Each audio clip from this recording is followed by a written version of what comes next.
Alright guys, I Gary ya daripada GCR Motor guys. Hari ni kita nak review Yamaha R25 version 2 punya V2 tahun 2019. Kita nak offer below market price 10,800 siap potong nama cash. So ada free warranty setahun bagi korang.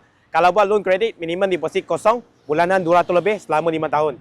Kalau ada credit card, limit kalau cukup, boleh bayar guna credit card. Lepas tu buat 0% interest installment dengan korang punya bank. Atau 5 tahun dia punya installment lah. Boleh PM kita untuk dia punya TNC. Kalau nak join motor, nak trade motor pun boleh PM kedai kita. Perhantaran seluruh Malaysia boleh diuruskan, termasuk Sabah Sarawak. Alright, jom kita tengok motor.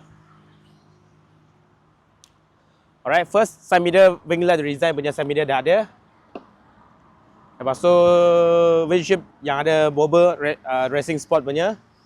Dia full wrapping ya. Warna merah ni wrapping. USD fork kiri kanan. Alright. So tayar depan nanti kita akan tukar tayar lain lah. Akan tukar tayar yang lain yang ada bunga. Lepas tu RCB punya river adjustable.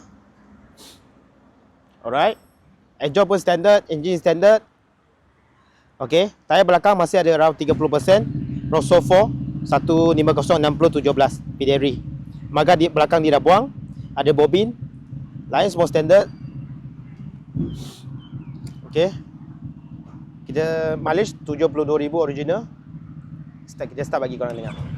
Engine semua standard lagi guys.